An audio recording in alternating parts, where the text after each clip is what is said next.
1. Cultivate healthy relationships. Connection and a sense of belonging keeps us healthy. But we are dealing with humans here. And the truth is, if you love, you will suffer. And there will be daily struggles, from the trauma caused by toxic people who cross our paths to the immense grief of losing someone who has shaped our being. So what to do? The answer? Get healthy and strong with our loved ones so that we are growing and building together and not hurting one another. Learn to spot, swerve, or manage the truly tricky people in our lives and be in a stronger place to cope with grief in life when it inevitably comes into our path. How? Let's begin. Get healthy and strong with our loved ones so that we are growing and building together. Most of us are social creatures. Our relationship can nourish our lives. We need one another. Stop. As relationships can nourish our lives, we need one another to survive. We have endless communication devices to connect us. When we make things happen globally, it's through group endeavours. We look to each other for support and interaction, and to share, learn, and grow with one another. We are not islands. It is through our heart connection with loved ones that we find another dimension of meaning. We all want to be taken care of. Smiles, laughter, love, and support are perhaps the best things in life, and they all come from nourishing and nourished relationships. As we deepen our connections, we find increasing joy in giving and receiving. Actually, when we give, we are also receiving, as it brings us a sense of joy and satisfaction.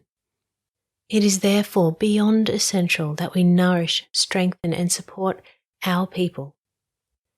We need to channel our energy towards building stronger and healthy relationships. There is no substitute for the tenderness of a loved one, not money, not power, not things. We humans rely on soothing from each other. When we are connected and comforted by loved ones, the feel-good hormones of oxytocin and endorphins are released. They work to shut down our threat system and tone down each other's anxiety. Studies have shown that compassion for others and self-compassion both cause the release of these essential comforting hormones.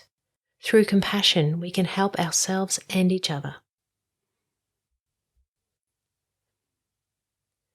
During our life struggles and hard times, it is tenderness that we want, especially as we are facing the end of life. Money might make you comfortable, but it will not hold you. Status is something to forget about.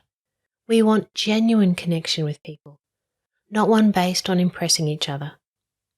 If you play this status game, you'll find that those above you will look down on you, and or those you are lording over will resent you and envy you. Status will not give you connection, and on an intimate level, you will be alone. Family is our nature. Perhaps the most profound examples and role models of love that I have experienced are parents, spouses, and children of people with chronic illnesses. These family members provide strong and informed family support. Whether it be intellectual or physical disorders, Alzheimer's, Parkinson's, multiple sclerosis, or schizophrenia, to name a few. Day in and day out, the family members prove that they are the true heroes in our community. They are largely unsung heroes. I work with supporting these family members with their chronically challenging and exhausting role. But what do? They love. When we interact with others, loved ones, work ones, tricky ones, we are interacting with each other's complexities and uniqueness.